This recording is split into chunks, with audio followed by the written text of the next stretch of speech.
Whenever I come, I see something new, and I see there is a change in the habit of the people. They have become more and more conscious about the cleanliness, because the Prime Minister's slogan, not only of Swachh Bharat, but also of Swasth Bharat. And when it comes to cleanliness, when it comes to Corona, cleanliness plays a big role. And today, when we saw how beautiful the ghats were decorated, what modern facilities have been given to Varanasi. It is not only the road, light, and connectivity, but also when we saw the ghats illuminated, and also the laser show, it gave a lot of positive feeling. What do you think, Harikesh, about it? आपने बिल्कुल सही कहा विशाल। जो ये वाराणसी की जो आप बात कर रहे थे कि लोगों में एक अवेयरनेस आई है स्वच्छता को लेकर, क्योंकि आपको भी पता है कि बनारसी पान के बारे में जो कहा जाता है, तो यहाँ के लोगों के बारे में ऐसी भी बातें की जाती हैं कि अगर उनके मुंह में पान दबा है तो आप उनको अमृत भी देंगे तो वो मना कर देंगे। लेकिन प्रधानमंत्री के यहाँ से सांसद होने के बाद और अस्सी घाट पे जब उन्होंने फावड़ा चला के स्वच्छता की शुरुआत की, तो एक लोगों के व्यवहार में भी ये आया है कि वो स्वच्छता की बात करते हैं, स्वच्छता रखने का ख्याल करते हैं। इसके अलावा जो आप अभी कह रहे थे कि As you said that they have a habit of eating pan, and they, yes, they have become very conscious, because spitting is in public is an offense, but before that, before this law came into enforcement, they had already cultivated this habit of not spitting. At least I have seen a lot of change as far as the personal hygiene habits of the people are concerned. And after this grand show at the ghats, at the Ganges, the Prime Minister would be reaching here at Sarnath. So what do you think? Because you have seen Sarnath, you have seen how Sarnath has changed, because Sarnath has been there for a very long time. It has a history of 2,700 years, and the teachings of Buddha have been known around the world. But today, the light and sound show would add to the grandeur of Sarnath. Harikesh? विशाल आप एकदम सही कह रहे हैं, क्योंकि भगवान बुद्ध ने पहली बार जब दीक्षा दी अपने शिष्यों को, वो यही जगह है सारनाथ। और यहाँ पे जितने भी जो बौद्ध धर्म को मानने वाले देश हैं, उनकी अपनी अपनी यहाँ पे मंदिर हैं भगवान बुद्ध के, और बौद्ध भिक्षु जो हैं उन देशों के यहाँ पे रहते हैं। इसके अलावा जो आप कह रहे थे कि भगवान बुद्ध यहाँ पे सारनाथ में किस तरह का परिवर्तन दिखाई दे रहा है, तो जिस दिन प्रधानमंत्री ने अपने संसदीय क्षेत्र सारनाथ में लाइट एंड शो, जो लाइट एंड साउंड शो का शुरुआत किया था, उद्घाटन किया था, उस दिन मैं यहाँ कवर कर रहा था, और कुछ लोग जो शहर के प्रबुद्ध नागरिक हैं वो लोग यहाँ पे आए हुए थे। उन लोगों का एक मानना था, एक महिला थी जिनसे मैंने पूछा तो उन्होंने यही कहा कि ये इतनी बढ़िया चीज़ है और बनारस के लिए नई चीज़ है कि पहले तो भगवान बुद्ध की जो जीवन शैली है, जो जीवन कथा है, उसके बारे में लोगों को जानकारी मिलेगी। और बच्चों के लिए भी एक दो बच्चे भी आए थे जिनको ये बेहतरीन लगा कि इस लाइट एंड साउंड शो के माध्यम से भगवान बुद्ध की जो जीवन गाथा है उसके बारे में उन्हें पता चल रहा है, और पता ही नहीं चला कि ये समय कैसे बीत गया। मतलब इतना रोचक है, इतने धर्म के बारे में जानकारी देने वाली है, और ये अपने आप में एक अनूठा प्रयास है प्रधानमंत्री का कि पर्यटक जो भारी संख्या में यहाँ आ सकें, क्योंकि भगवान बुद्ध से जुड़े हुए बहुत से ऐसे देश हैं जो जिनके यहाँ पे भगवान बुद्ध के मंदिर हैं, वो लोग यहाँ पे आते हैं दर्शन करने के लिए। और जब ये लाइट एंड साउंड शो देखने के लिए यहाँ पे रुकेंगे तो अपने आप में पर्यटन को काफ़ी बढ़ावा मिलेगा, क्योंकि वो भगवान बुद्ध के मानने वाले हैं। विशाल And Harikesh, let's not forget the baritone of the Big B, which is an icing on the cake. It has added to the glamour of this light and sound show, because audiovisual medium is always the best medium to reach out to the people, to reach out, especially to the youngsters. As you said, that the children were also enjoying, because if you ask them to read, because we have been reading about Lord Buddha and his philosophy in our school textbooks also. But when I came here, when I was watching the promo of this light and sound show, it was so exciting and so informative, and also in a very easy language. It was quite communicative to the people, and the moment you are able to communicate, you connect with the people, and connectivity is the mantra of the day. And definitely, as I spoke to the superintendent archaeologist of Sarnath, he was telling me that the footfall has already increased, and slowly, as the world comes out of the pandemic, we would have tourists not only from India but also from Southeast Asia. And Harikesh, I just saw one Thai monastery, I beg your pardon, just outside Sarnath. So it gives us an instant connect with the Southeast Asian countries, and people from those countries would also be reaching this place or would also be visiting, and it appears as if this light and sound show would add to the already feathered cap of Varanasi after Prime Minister Narendra Modi took over as the member of parliament. It is not only the roads, it is not only the infrastructure, but also when we talk about the pilgrimage, when we talk about the pilgrimage tourism, it has added to the facility, because today the 4 lanes were converted to 6 lanes, and the 73 kilometers which connects Prayagraj to Varanasi, the distance we are informed would be reduced by an hour. So there you see Prime Minister Narendra Modi, his carcade has reached the gates of Sarnath. प्रधानमंत्री नरेंद्र मोदी के चेहरे पर तेज, सौम्यता और एक philosopher की भूमिका में प्रधानमंत्री नरेंद्र मोदी उनका नया गेटअप, एक नया अंदाज पेश करते हुए और सारनाथ पहुंच चुके हैं प्रधानमंत्री नरेंद्र मोदी। आप देख सकते हैं अपनी स्क्रीन्स पर। विशाल, जैसे आपने कहा कि एक फिलासफर की तरह वो प्रवेश कर रहे हैं एक बड़े फिलासफर भगवान बुद्ध के उस स्थान पर जहां पर उन्होंने अपने शिष्यों को दीक्षा दी। वो धम्मेक स्तूप जो कि आज गवाह बनेगा लाइट एंड साउंड शो का, जो प्रधानमंत्री खुद देखेंगे अपने संसदीय क्षेत्र में।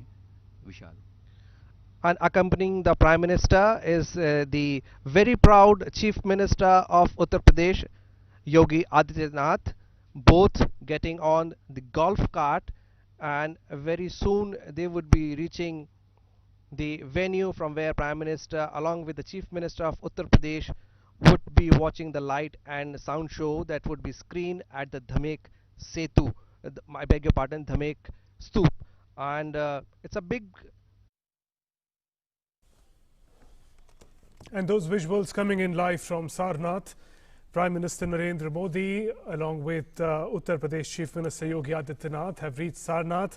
This is the final leg of Prime Minister's day-long visit to Varanasi, and in Sarnath, Prime Minister would be paying his respects at the Bodh Stupa, and the highlight of the evening would be a spectacular light and sound show that is going to, we are told, it's going to encapsulate the life and times and teachings of Lord Buddha.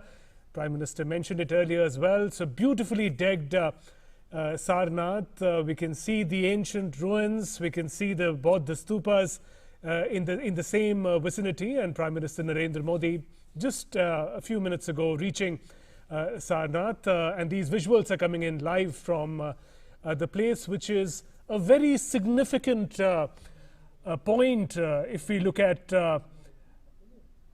the larger legacy of Buddhist sites. This is the place which the followers believe where Lord Buddha, after getting the divine knowledge, this is where, to his first set of followers, he delivered his first sermon, and from there on began the legacy of Lord Buddha. Buddhism, his followers, spread across the country, across the world.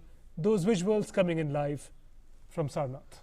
जी हाँ, प्रधानमंत्री सारनाथ पहुँचे हैं। ये दृश्य आप देखिए, पीछे जो है पूरी तरह से रोशनी से जगमगाया हुआ है सारनाथ, और कार्तिक जो है पूर्णिमा, उसके अवसर पर, देव दीपावली के अवसर पर प्रधानमंत्री का वाराणसी का कार्यक्रम, और इस वक्त प्रधानमंत्री सारनाथ पहुँचे हैं। अपने आज का जो उनका कार्यक्रम था उसकी अंतिम, आज के कार्यक्रम का जो अंतिम पड़ाव है वो सारनाथ में, जहाँ लाइट एंड साउंड शो होगा। और ये वही जगह है जहां भगवान बुद्ध को जब बुद्धत्व की प्राप्ति हुई थी, ज्ञान की प्राप्ति हुई थी। उसके बाद उन्होंने अपने 5 शिष्यों को यहाँ पर ज्ञान उनको संबोधित किया था, उनको ज्ञान दिया था, और उसके बाद ये 5 जो उनके शिष्य थे वो विश्व भर में जो बौद्ध धर्म था, भगवान बुद्ध के अनुयायी थे, भगवान बुद्ध का जो संदेश था वो लेकर विश्व भर में गए। और आज यहाँ पर सारनाथ में पूरे विश्व से पर्यटक, सैलानी और भगवान बुद्ध के अनुयायी यहाँ पर आते हैं और इस जगह के दर्शन करते हैं। चीन से, जापान से, दक्षिण कोरिया से, इसके अलावा तमाम विश्व भर के अन्य देशों से लोग यहाँ पर पहुँचते हैं भगवान बुद्ध से जुड़ी उनकी जो विरासत है वहाँ पर अपने श्रद्धा सुमन अर्पित करने के लिए। Absolutely, Ashok. And talking about legacy of Lord Buddha, in a very recent interaction with the partner countries of Shanghai Cooperation Organization, Prime Minister Narendra Modi made mark about a very important project. It is a virtual museum of Buddhist heritage across the Shanghai Cooperation Organization countries, whether it's India, Russia, China, other participant countries, and throughout the region. The manner in which the teachings, the legacy, the life and times of Lord Buddha have left a mark in a part of everyday life. These countries have now come together, and here Prime Minister Narendra Modi being greeted by Buddhist monks, and Buddhist chanting, Buddhist forms of meditations are important part of that legacy. And Prime Minister Narendra Modi, they're reaching the venue Sarnath. I was talking about this important international cooperation that is taking place between Shanghai Cooperation Organization countries. All these countries have created a virtual museum of Buddhist legacies, artifacts, and these virtual museums are going to be connected and be a part of the SCO website. And anyone who's interested, anyone who's a devotee can go to this virtual museum online. All of it is online. You don't have to visit in person, and see the diverse and rich legacy, artifacts, ruins associated with the life and times of Lord Buddha. Much of it, of course, belongs to India. India is the land of Lord Buddha. It is here from where he achieved nirvana. प्रकाश का एक अद्भुत कार्यक्रम बनाया है जिससे पर्यटकों को काशी के बारे में, सारनाथ के बारे में और महात्मा बुद्ध के जीवन और व्यक्तित्व के बारे में जानकारी मिल सके। ये कार्यक्रम महात्मा बुद्ध के चरणों में हमारा प्रणाम है। आइए देखते हैं।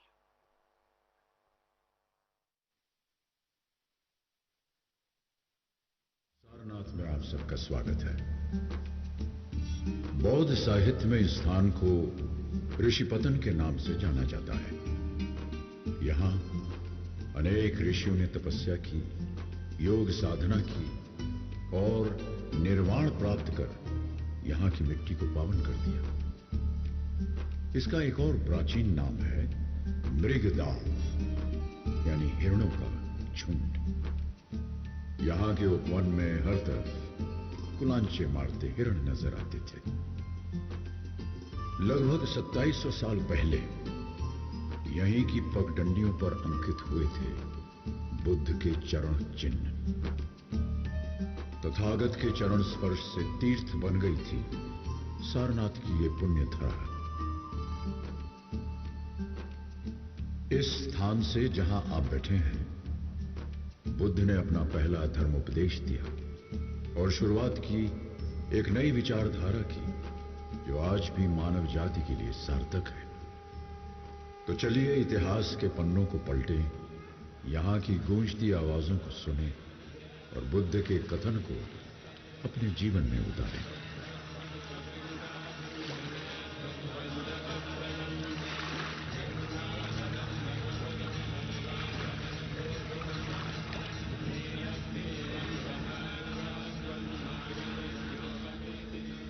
कुछ ही दूर एक शहर है, दुनिया के सबसे प्राचीन शहरों में से एक शहर, जो इतिहास में कई नामों से जाना गया। सबसे पहले काशी, फिर बनारस और अब वाराणसी।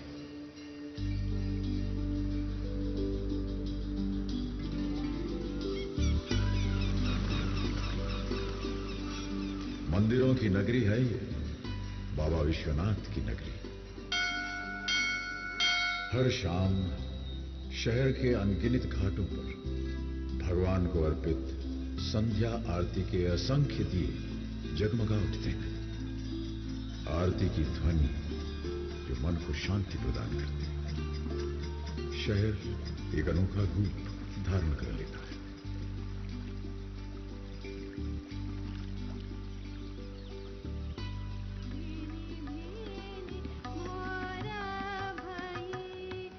यहां कई प्रसिद्ध संगीतकारों ने जन्म लिया और पले बढ़े।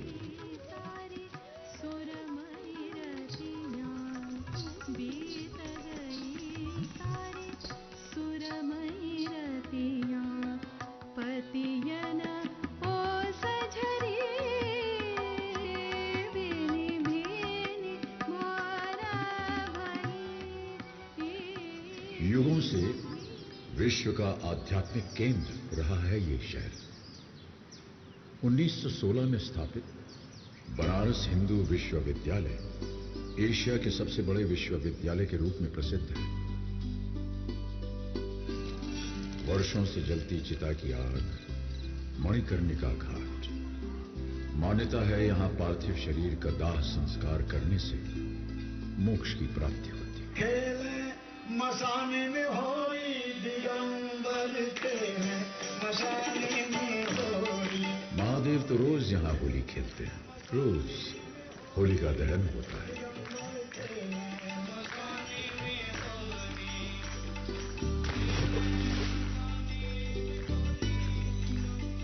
जिंदगी से धड़कती उमंगें सजोई ये गलियां, यहीं तो बसा करते थे कबीर, बसे थे तुलसीदास।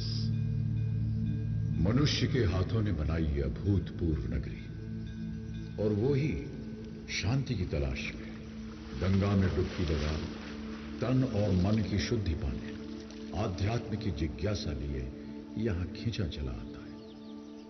वाराणसी सिर्फ एक प्राचीन नगरी ही नहीं, मनुष्य और उसकी श्रद्धा का इतिहास है। ये शहर कैसे बसे, इनको बनाया किसने? इन प्राचीन शहरों में बने राजमहल, ये किले इस बात का प्रतीक है कि यहां राजाओं का साम्राज्य रहा होगा। उन्होंने इन शहरों का, राज्यों का निर्माण किया होगा। कुछ शासक जो इतिहास के गलियारे में खो गए, और कुछ जिन्होंने इतिहास में अपनी जगह बनाई। कुछ ऐसे जिन्होंने क्षत्रिय वंश में जन्म तो लिया, लेकिन योद्धा नहीं बने, राज्य की सीमाएं नहीं बढ़ाई। आज आपको सुनाते हैं एक ऐसे राजकुमार की कहानी जो जन्मा तो राजघराने में, लेकिन सुख सुविधा और राजसी जीवन को त्याग आम मनुष्य के जीवन को सुधारने एक आध्यात्मिक पथ पर निकल पड़ा। कई वर्षों पहले एक शासक राजा शुद्धोदन और उनकी रानी माया देवी के परिवार में पुत्र ने जन्म लिया। यह बालक किसी महल में नहीं, बल्कि एक उपवन में पैदा हुआ, लुंबिनी उपवन में। एक राजकुमार ने जन्म लिया। उसके चेहरे पर पड़ रही सूरज की रोशनी उसे एक अलौकिक चमक दे रही थी। शायद ये कोई संकेत था। ग्रहों की स्थिति समझकर यह धारणा भी बनी कि यह बालक या तो एक महान राजा बनेगा या फिर एक आध्यात्मिक गुरु। बालक का नाम सिद्धार्थ रखा गया। राजा शुद्धोदन चाहते थे कि राजकुमार समय आने पर वंश को आगे बढ़ाए और एक महान राजा बने। वो सिद्धार्थ की तकदीर बनाने में लग गए, या उनका ऐसा भ्रम था। समय बीता और सिद्धार्थ 29 साल के हो गए। क्षत्रिय वंश के एक लंबे चौड़े खूबसूरत राजकुमार। वो राजकुमार जिन्होंने अपने जीवन के 29 वर्ष महल की चारदीवारी में हर संभव सुख साधन के साथ व्यतीत किए, बाहर की दुनिया से पूरी तरह अनजान। एक दिन महल के प्राचीर पर खड़े सिद्धार्थ ने नीचे देखा। उन्होंने वो देखा जो आज तक नहीं देखा था, जो शायद उनकी कल्पना से भी परे था। उनके मन में सवाल उठे, वहां क्या है? किस तरह के लोग वहां रहते हैं? किस तरह की चीजें हैं? मैं जानता नहीं, कभी देखा भी नहीं, पर देखना चाहता हूं। एक दिन चुपचाप महल से निकलकर अपने एक साथी के साथ सिद्धार्थ उस नई दुनिया में आए। यहां तो हवा बिल्कुल वैसी है जैसी हवा में हम रोज सांस लेते हैं। पेड़ और फूल भी वैसे ही जैसे महल के बागीचों में है। इस बहते हुए पानी की कलकल, इसका रंग भी बिल्कुल वही। राजकुमार को एक बीमार आदमी दिखाई दिया। सिद्धार्थ विचलित हो गए और अपने मित्र से पूछा, ये आदमी ऐसा क्यों दिख रहा है? राजकुमार, यह आदमी स्वस्थ नहीं है, बीमार है। कुछ आगे बढ़े, उन्होंने एक बूढ़ा आदमी देखा। इस आदमी की ऐसी अवस्था क्यों? इसकी उम्र हो चली है राजकुमार, काफी उम्र हो गई है। आगे जाकर एक व्यक्ति का मृत शरीर देखा। ये व्यक्ति ऐसे क्यों पड़ा है? साथ बैठे लोग ये क्या कर रहे हैं? इस व्यक्ति का जीवन शेष हो गया राजकुमार। साथ बैठे लोग इसके परिवार के सदस्य हैं, शोकाकुल हैं, वेदना में हैं। जिन लोगों को मैं जानता हूं, जो मेरे परिवार के सदस्य हैं, महाराज, मेरे पिता, परिवार के अन्य लोग, वो मेरे दोस्त जिनके साथ मैं बड़ा हुआ हूं, क्या सभी के साथ यही होगा? सबके साथ? राजकुमार, बुढ़ापा तो सब पर आएगा। हम सभी कभी न कभी बीमार भी होंगे और हम सभी को मृत्यु भी प्राप्त होगी। महल के अंदर की दुनिया उन सच्चाइयों से परे थी जिनसे सिद्धार्थ का आज सामना हुआ था। उनकी दुनिया आज टूटकर बिखर गई। वो शोक में डूब गए। वो उन सभी दृश्यों के जवाब चाहते थे जो उन्होंने महल के बाहर देखे थे। उन्हें इस बात का आभास हुआ कि अभी तो बहुत कुछ देखना है, समझना है, जानना है। उनके मन की आवाज उन्हें बार बार कचोट रही थी कि वो उन सच्चाइयों के महज गूंगे दर्शक बनकर नहीं रह सकते। उन्हें उस सच्चाई को खोजना था जिनमें जीवन के जवाब छिपे थे। उस दिन के बाद सिद्धार्थ चुपचाप कई बार महल की सीमा के बाहर निकले, सच्चाई की तलाश में। उन्हें जवाब चाहिए थे। अपनी ऐसी ही एक यात्रा के दौरान सिद्धार्थ ने एक साधक को देखा जो गहरे ध्यान में लीन थे। उसकी आंखें धीरे से खुली और सिद्धार्थ की आंखों से मिली। उनके विचार जुड़े। सिद्धार्थ को उसी क्षण एहसास हुआ कि जो उत्तर वो बाहर खोज रहे थे वो तो उनके भीतर ही थे, उनके स्वयं के अंदर। उनका निश्चय आकार लेने लगा। अगर आसपास के लोगों को उनके दुख दर्द समझाने में मदद करनी है तो उन्हें स्वयं इस पहलू को समझना पड़ेगा, अन्यथा उनका अपना जीवन अधूरा रहेगा। उन्हें इस बात का एहसास हुआ कि सांसारिक गतिविधियों में लिप्त रहकर सच्चाई की खोज की यात्रा शुरू न हो सकेगी। उन्हें अपने वर्तमान जीवन की सुख सुविधाओं को, रिश्तों को, महल की चार दीवारी को त्यागना होगा। एक रात सिद्धार्थ चुपचाप अपनी पत्नी, पुत्र और महल को छोड़कर विलासिता और सुखों से भरे जीवन को त्याग कर एक साधक बन गए।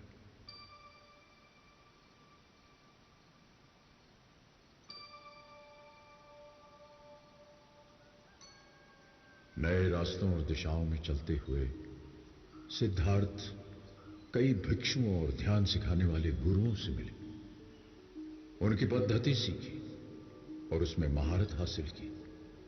वो गहरे ध्यान में लीन होते गए। एक आश्रम में 5 भिक्षुओं के एक दल ने उन्हें ध्यान की इस अवस्था में देखा।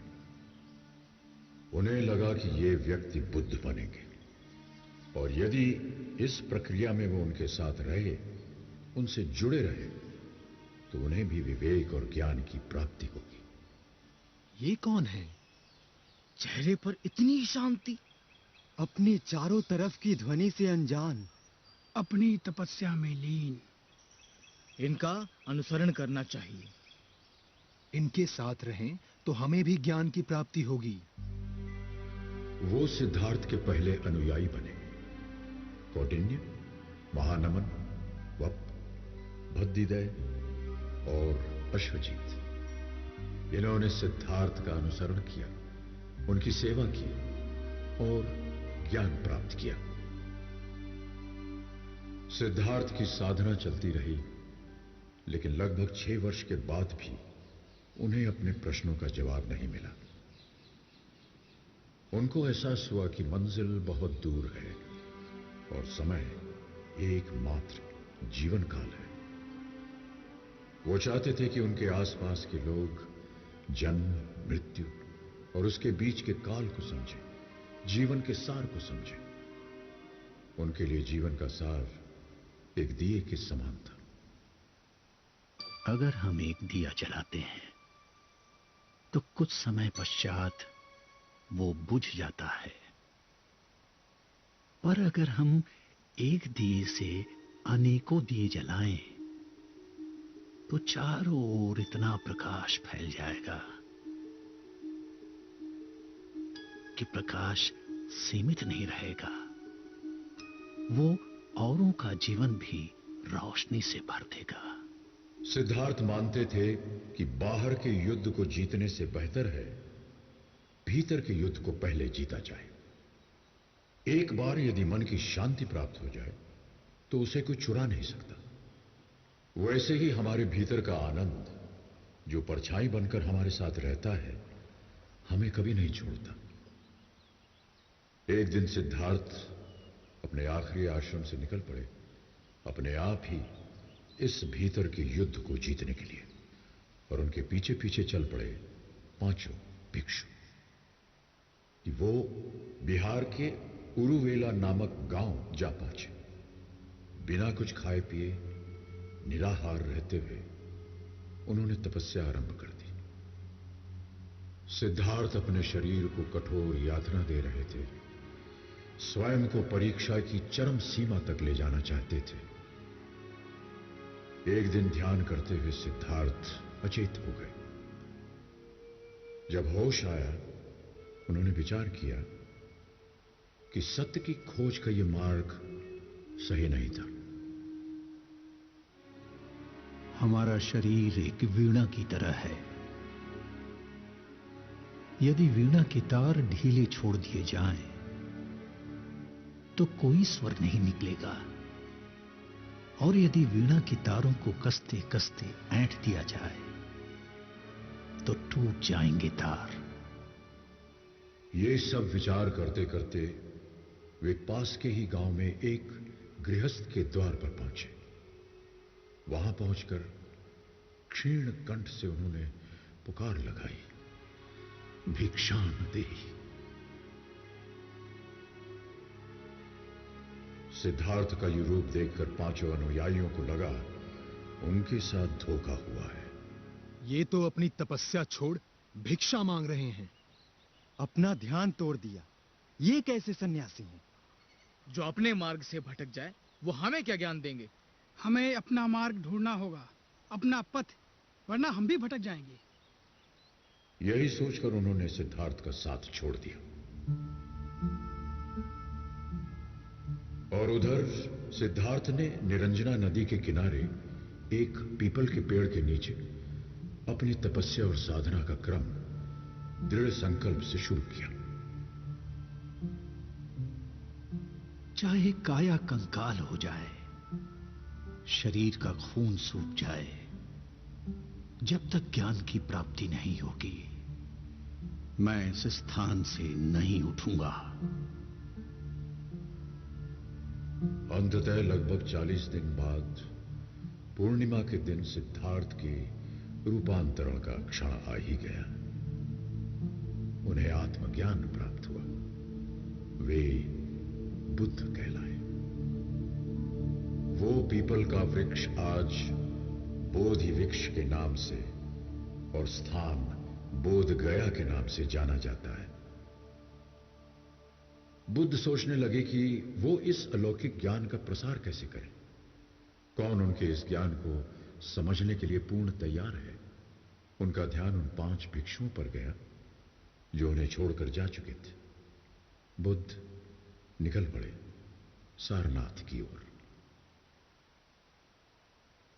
यात्रा और ध्यान करते हुए बुद्ध सारनाथ पहुंचे।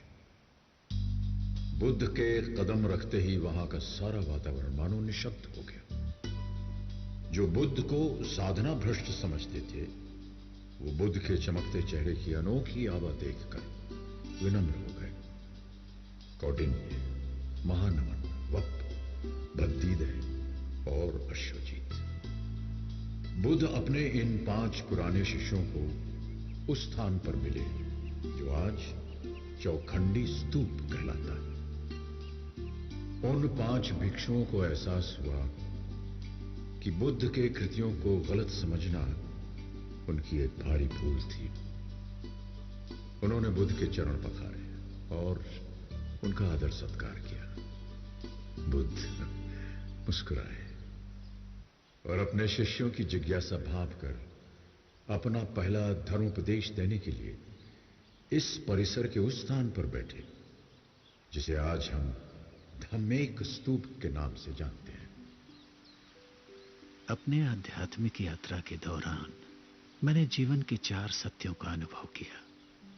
मैंने इस मूल सत्य को जाना कि जीवन मरण का चक्र दुखों से घिरा है। दूसरा सत्य ये कि इन दुखों का कारण हमारी तृष्णाएं या इच्छाएं हैं। तीसरे सत्य ने एहसास करवाया कि इन इच्छाओं को त्यागने से ही जीवन के दुखों से मुक्ति मिलेगी। त्याग करने के लिए अपने आप को पीड़ा देने की जरूरत नहीं, सिर्फ अष्टांग आदर्शों वाले मध्य मार्ग को अपनाना होगा। यही वो चौथा सत्य है जिसे मैंने समझा, अपनाया और मोक्ष प्राप्ति की लक्ष्य की ओर चल दिया। बुद्ध कुछ दिन यही मूलगंध कुटी विहार में रहे। बुद्ध की शिक्षा बहुत साधारण थी। वे जीवन की तमाम समस्याओं को बड़े साधारण तरीके से सुलझाते थे।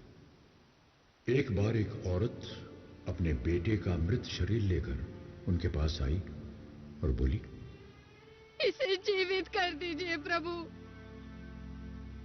मेरे पुत्र को जीवित कर दीजिए, जीवित कर दीजिए। अवश्य कर दूंगा, पर इसे जीवित करने के लिए किसी एक ऐसे घर से सरसों के दाने लाने होंगे जहां कभी किसी की मृत्यु ना हुई हो। यह संभव नहीं था, क्योंकि मृत्यु जीवन का एक ऐसा सत्य है जिससे कोई बच नहीं सकता। यह बात औरत को समझने में देर नहीं लगी। एक बार एक किसान उन पर गालियां बरसाने लगा। थोड़ी देर बाद किसान थक गया, पर बुद्ध न तो विचलित हुए न ही नाराज। किसान रोने लगा और उनसे पूछा, मैं इतनी देर से तुम्हें गालियां दे रहा हूं, तुम्हें क्रोध नहीं आया? मेरे भाई, मैंने तुम्हारी गालियां स्वीकार कहां की? वो तो तुम्हारे पास ही हैं, तो मुझे क्रोध क्यों आएगा? क्रोध हमारा नहीं है। यह हमारी कोई मदद नहीं करता। यह हमारे मन की शांति नष्ट कर देता है। हमारे अंदर विचारों का, भावनाओं का कितना ही तेज मंथन हो, इसके स्थिर होने पर पता चलेगा कि पीछे एक ठहराव है, एक अलौकिक शांति।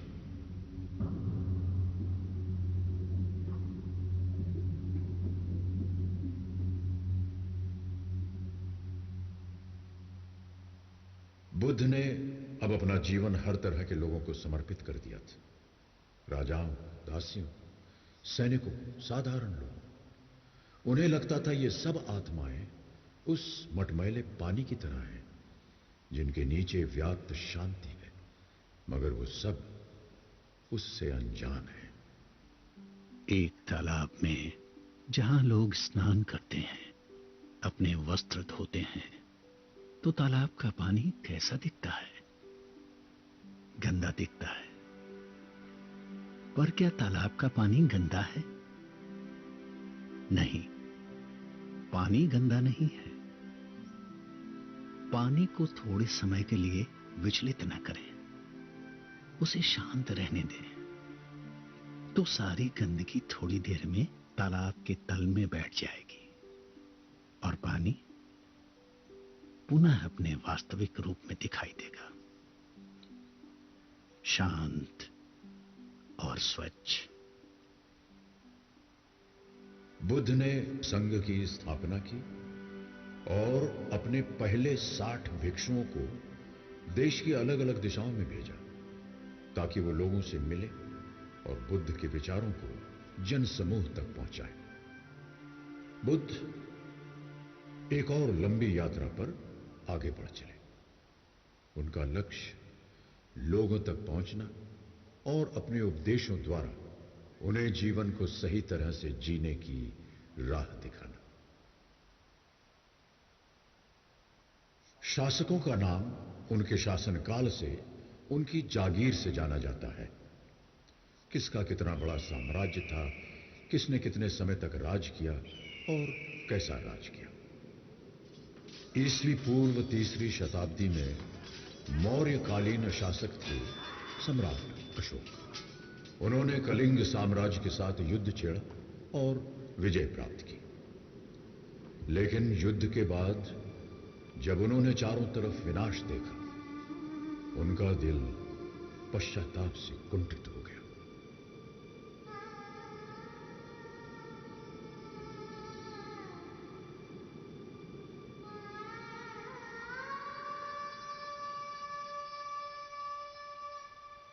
इतना विध्वंस, इतना विनाश, अब और नहीं, अब युद्ध नहीं।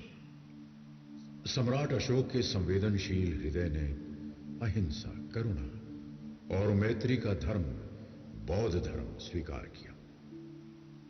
उपासक बनकर उन्होंने धर्म प्रसार का कार्य आरंभ कर दिया और सारनाथ में बुद्ध से संबंधित कई स्मारकों का निर्माण करवाया।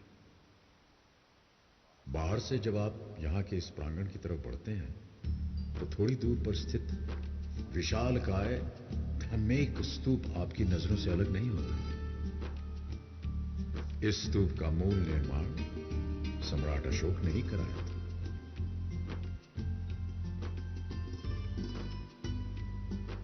सारनाथ में एक विशाल स्तंभ के कुछ अंश आज भी हैं, जिसे सम्राट अशोक ने बनवाया था। इस स्तंभ के ऊपर सम्राट का राज चिन्ह चतुर्भुज सिंह और धर्म चक्र बना हुआ था, जो आज भारत का राष्ट्र चिन्ह बन गया है।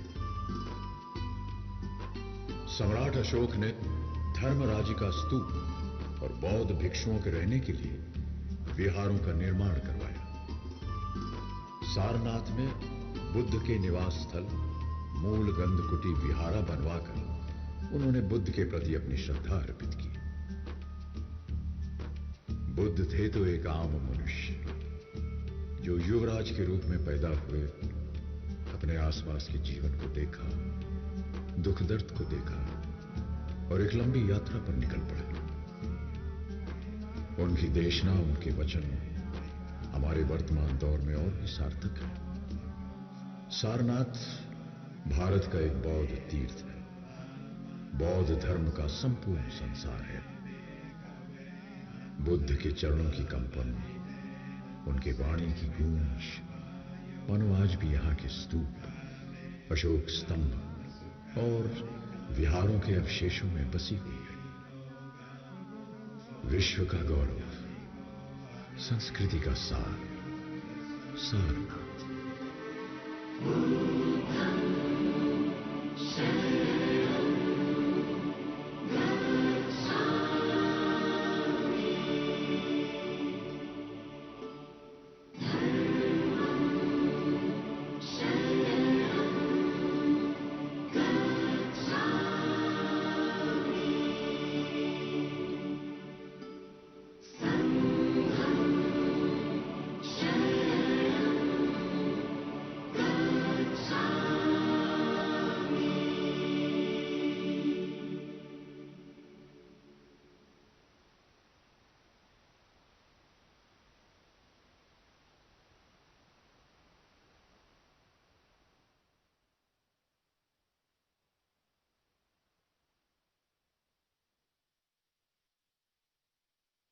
शरणम गच्छामि।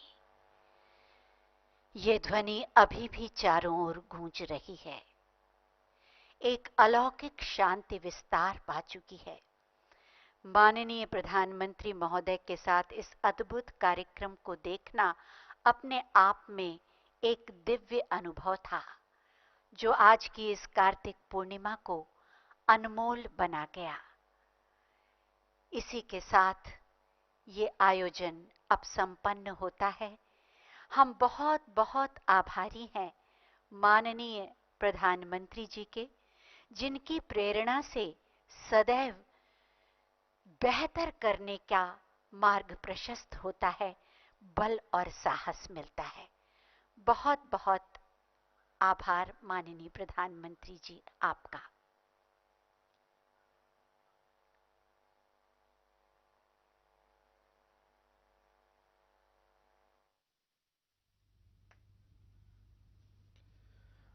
Prime Minister Narendra Modi interacting with the Buddhist monks. It was quite an informative show on the life history of Lord Buddha. Indeed, we need to get rid of all that matters in this world, and then only we can achieve happiness. भगवान बुद्ध की शिक्षा प्रधानमंत्री ने गौर से सुनी, देखी और अब भगवान बुद्ध के ऊपर बौद्ध भिक्षु से चर्चा करते हुए प्रधान। And those visuals coming in live from Sarnath after the spectacular light and sound show depicting the life and times of Gautam Buddha, Prime Minister Narendra Modi interacting with the senior monks, Buddhist monks in Sarnath. Those visuals coming in live from Sarnath. The night was lit by the magnificent display of digital technology through which the life and times and teaching of Lord Buddha were depicted on the Buddhist stupa. Magnificent scientific achievement there as well, and Prime Minister here sharing his thoughts with the Buddhist monk in Sarnath. बिल्कुल शुभेंदु, आप ये देखिए कि हम लोगों के जो रोंगटे हैं खड़े हो गए थे। इतना दिल को छू लेने वाला बिल्कुल अद्भुत एक लाइट एंड साउंड शो था। आप सोचिए कि जो लोग वहाँ बैठकर इस शो का आनंद लेंगे, उनके लिए कितना कैसा अनुभव होगा, कैसा ये अविस्मरणीय अनुभव होगा। प्रधानमंत्री नरेंद्र मोदी और उनके साथ उत्तर प्रदेश के मुख्यमंत्री योगी आदित्यनाथ, उन्होंने अभी इस शो को देखा और अपने आप में ये जो सारनाथ है, सारनाथ की न सिर्फ यहाँ पर टूरिस्टों को आने के लिए प्रेरित करेगा, बल्कि आधे घंटे का शो जो लोग वहाँ पहुँचेंगे उनको भगवान बुद्ध, गौतम बुद्ध के जीवन का जो संदेश, मूल संदेश है, वो संदेश भी उन तक पहुंचाएगा। ये अपने आप में बहुत महत्वपूर्ण बात है और इसलिए प्रधानमंत्री ने कहा भी था, जब उन्होंने अपना भाषण से कुछ देर पहले दिया, उन्होंने कहा कि ये टूरिस्टों के लिए भी आकर्षण होगा और साथ साथ उन्होंने कहा कि ये एक तरह की टीचिंग भी होगी सिर्फ आधे घंटे में, और भगवान बुद्ध के जो जीवन के जो सार है वो आपके सामने, और सारनाथ का जो महत्व है वो भी आप समझ सकेंगे इस लाइट एंड शो को देखकर। Absolutely, there Prime Minister Narendra Modi sharing his greetings with the monks present at the venue at Sarnath. A very important a point in the Buddhist circuit. Lumbini was where Gautam Buddha was born, Bodh Gaya where he achieved enlightenment. Sarnath, here on this land, is where Lord Buddha delivered his first sermon that elevated him to the position of a great teacher. And there Prime Minister Narendra Modi and Uttar Pradesh Chief Minister Yogi Adityanath accompanying him, leaving from the venue of Sarnath. And what a day it has been, so high on the spiritual connect. First Dev Deepavali, then Ravidas, Sant Ravidas, to whom he paid respects, and then to Sarnath, where this majestic light and sound show. तो प्रधानमंत्री का लगभग 6-6.5 घंटे का जो आज का वाराणसी का दौरा था, प्रधानमंत्री दिल्ली लौटेंगे, लेकिन वाराणसी का दौरा, काशी का जो दौरा था वो खास था। उन्होंने कहा कि काशी की ऊर्जा, काशी की शक्ति और भक्ति जो है उससे कोई नहीं ले सकता, और कोरोना काल में भी, और वो ऊर्जा, वो शक्ति, भक्ति आज उनके इस दौरे में भी दिखाई दी। और इसी के साथ फिलहाल इस कार्यक्रम में इतना ही, हमें इजाज़त दीजिए, लेकिन कुछ ही देर में डीडी न्यूज़ पर आप देख सकते हैं